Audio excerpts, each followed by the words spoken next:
Hi friends. एक तरफ हम अंतर्राष्ट्रीय स्तर पर तरक्की का दावा करते हैं तो दूसरी तरफ तरक्की के नाम पर हम बैंकों के माया जाल में फंसते जा रहे हैं। लोन और क्रेडिट कार्ड, डेबिट कार्ड यानी प्लास्टिक कार्ड पर हमारा जीवन निर्भर होता जा रहा है। पर क्या हमारे बैंक अंतर्राष्ट्रीय स्तर पर हमारे भारतीय बैंकों की बराबरी करते हैं? चलिए आइए आज इसी सब्जेक्ट को हम आगे बढ़ाते हैं और निश्लेष जी से पूछते हैं। नमस्कार निश्लेष जी। नमस्कार। निश्लेष जी, अब आप बताइए कि आखिर हमारे जो बैंक हैं उनमें क्या क्या कमियां हैं जो अंतर्राष्ट्रीय स्तर पर हम लोग पिछड़ते जा रहे हैं? देखिए, ये बैंक में सबसे बड़ी कमी तो ये है कि बैंक दूसरे देशों में फ्रेंडली बैंकिंग सिस्टम है। जो कस्टमर है बैंक उसका दोस्त होता है जी। हमारे यहाँ कस्टमर को बैंक दुश्मन की तरह इस्तेमाल करते ही, चाहे लोन का मामला हो, चाहे बैंक बैंकिंग सिस्टम हो। लोन देते समय तो बहुत फ्रेंडली होते हैं। नहीं, लोन देने के बाद हाँ। पहले वो सोचते हैं जिस प्रोजेक्ट के लिए लोन ले रहे पहले ये कैसे बर्बाद होगा। जी। ये है जी। बैंक अगर फ्रेंडली हो जाए तो प्रोजेक्ट का काउंटर पार्ट हो जाए। जी। प्रोजेक्ट में इक्विटी बैंक ले ले। कायदे से तो जो विदेशों में जो सिस्टम है वो ये है कि अगर आप लोन ले रहे हो तो बैंक उस प्रोजेक्ट का पूरा मॉनिटरिंग करता है। उसमें एक ऑफिसर होता है, वो शुरू से लेके अंत तक उसकी मॉनिटरिंग करता है। जिस प्रोजेक्ट के लिए लिया जा रहा है पैसा उसमें खर्च हो रहा है। अगर प्रोजेक्ट कॉस्ट हाई हो रहा है तो जब तक प्रोजेक्ट की शुरुआत नहीं होती, सपोज एक सर्विस इंडस्ट्री है, हॉस्पिटल, स्कूल, 10 करोड़ रुपए का प्रोजेक्ट है, अंडर कंस्ट्रक्शन है और वो 12 या 13 या 14 करोड़ रेट्स हाई हो गए मार्केट के जी। तो हमारे बैंक क्या करते हैं कि पैसा बीच में रोक देते हैं। प्रोजेक्ट पूरा हो नहीं हो प्रॉपर्टी ऑक्शन पे कर देते हैं, एनपीए अकाउंट हो जाते हैं। और बैंकों की नीयत ये नहीं रह गई है। मैं कुछ पर्टिकुलर कुछ ऑफिसर अच्छे हो सकते हैं लेकिन जो नीति है वो ढांचागत नीति में सुधार की आवश्यकता है बैंकिंग की। चाहे वो सेविंग पॉलिसी हो, चाहे वो क्रेडिट पॉलिसी हो, चाहे वो स्मॉल और बिग डिपॉजिट्स पॉलिसी हो, क्रेडिट कार्ड सिस्टम हो, सब में अमूल चूल परिवर्तन की आवश्यकता है।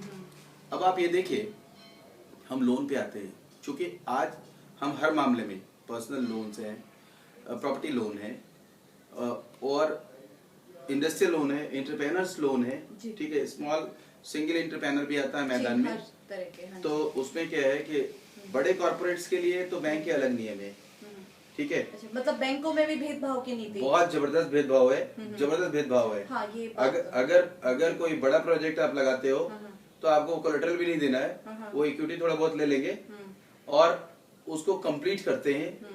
उसमें भी कोशिश ये होती है, बिजनेसमैन, मैक्सिमम बिजनेसमैन ऐसे होते हैं जिनको कि बैंक साधन के रूप में सामने नहीं आता, वो जल्लाद की तरह आता है। आपको आधा पैसा रिलीज करेगा, समय में पैसे रिलीज नहीं होते और जिसका नतीजा ये होता है कि अकाल काल कलवित प्रोजेक्ट हो जाते हैं। समय के पहले पूरा नहीं होता प्रोजेक्ट, लेट होने पे प्रोजेक्ट कॉस्ट हाई हो जाता है, बैंक उसको एनपीए कर देते हैं। तो इसमें गवर्नमेंट अपना ध्यान क्यों नहीं देती है?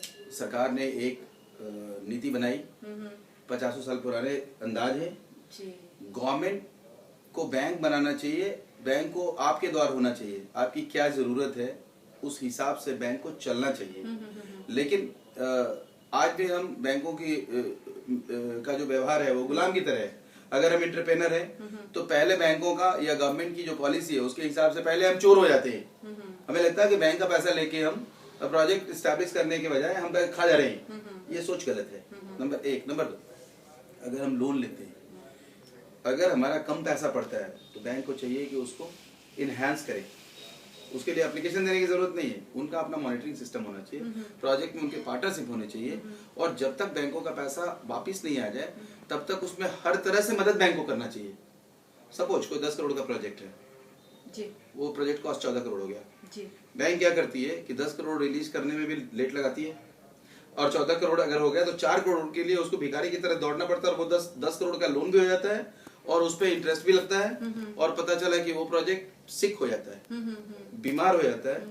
बैंक को एनपीए सिस्टम को रोकना पड़ेगा तुरंत। जो प्रोजेक्ट सपोज 90% कोई प्रोजेक्ट कंप्लीट हो गया और पैसे घट गए तो उसमें बैंकों को आगे आकर के उस एंटरप्रेन्योर को आगे बढ़ाना चाहिए।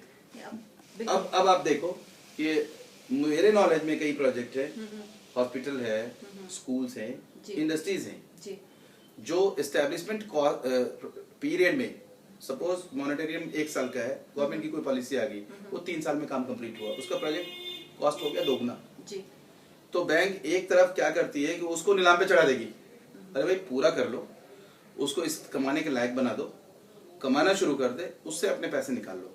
उसमें बैंकों का फायदा नहीं कम हो जाता है, क्योंकि उसके अधिकारियों का वेस्टेड इंटरेस्ट जो है सो पूरा नहीं होता।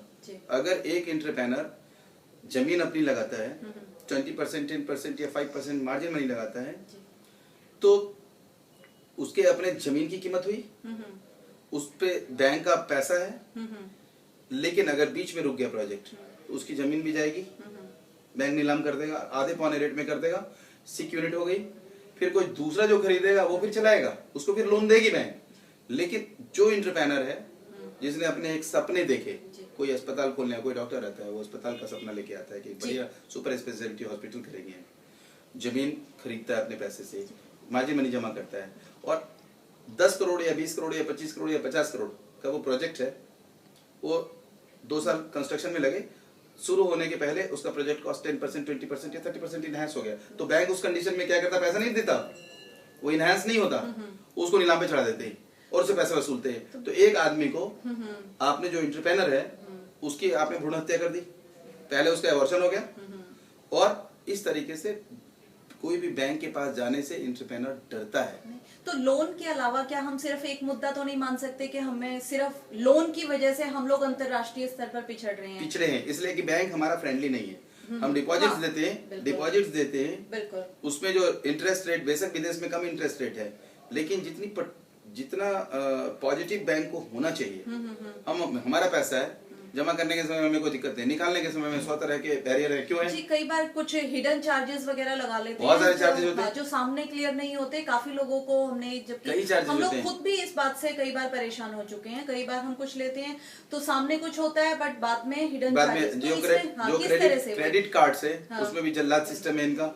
लोन में ये है कि गुंडों को भेज देते हैं रिकवरी के लिए, तो बैंकों को पहले तो इसके ऊपर कौन इसके ऊपर हैंडल, पॉलिसी चेंज करना पड़ेगा, बैंकों को ट्रांसपेरेंट करना पड़ेगा, बैंकों के सारे सिस्टम को ट्रांसपेरेंट करना पड़ेगा, सिंगल विंडो सिस्टम बनाना पड़ेगा। वहाँ भी 2 बैंक चल रहे हैं, सरकारी और निजी बैंक, तो क्या दोनों में जो निजी बैंक में देखें, निजी बैंकों का बढ़ता हुआ जाल इसलिए आ रहा है कि निजी बैंक थोड़े से ज्यादा फ्रेंडली है, लेकिन वो इंटरेस्ट ज्यादा लेते हैं, उनके यहाँ भी एक्सप्लॉइटेशन है।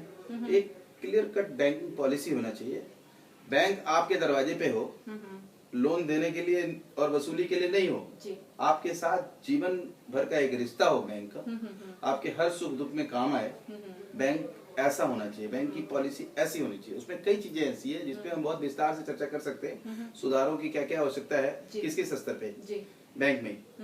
एक तो सिंगल विंडो सिस्टम होना चाहिए क्लियरेंस का, क्योंकि सिंगल विंडो सिस्टम में क्या है कि हर व्यक्ति रिस्पॉन्सिबल होता है, किसी प्रोजेक्ट को क्लियर करना है तो उसमें प्रोजेक्ट ऑफिसर होना चाहिए, और जो एक्सपर्ट है एंटरप्रेन्योर साइड से एक्सपर्ट और जो उसका प्रोजेक्ट ऑफिसर है, दोनों को मिला के कोऑर्डिनेशन कमेटी बननी चाहिए, और बैंक को दिलेरी के साथ देश के विकास में योगदान देना चाहिए, जिससे हमारा देश सिर्फ विकसित नहीं हो, दुनिया में दूसरा सबसे बड़ा देश है, सबसे ज्यादा मेधा हमारे पास है, सबसे ज्यादा नेचुरल रिसोर्सेज हमारे पास है, सबसे ज्यादा एंटरप्रेन्योरशिप हमारे यहाँ है, सबसे ज्यादा ट्रेंड स्किल है हमारे यहाँ, फिर भी पिछड़ता जा रहा है, क्योंकि बैंकों की नीतियां इतनी बुरी हैं कि ये कंगाल ज्यादा बनाती है इंडस्ट्रियलिस्ट को, या जो एंटरप्रेन्योर है, एंटरप्रेन्योर को भाई की तरह हाथ थामने के बजाय उनका गर्दन कैसे काटा जाए, इस पे बैंक ज्यादा ध्यान देती है।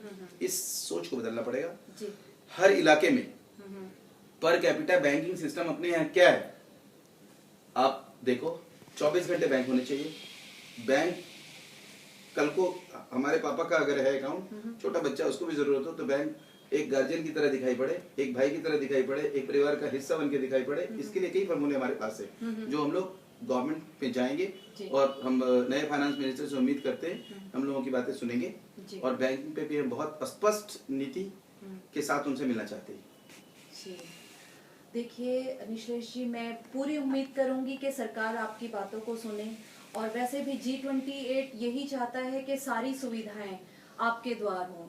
तो मैं पूरी उम्मीद करूंगी कि कुछ ऐसी नीतियां बने, जरूर बने, गवर्नमेंट ने इन बातों पे ध्यान दे ताकि लोगों को बैंकों से मिलने वाली सुविधाएं सारी सहूलियतों के रूप में मिले और हमारे देश के बैंक भी इंटरनेशनल लेवल पर खड़े नजर आए। धन्यवाद।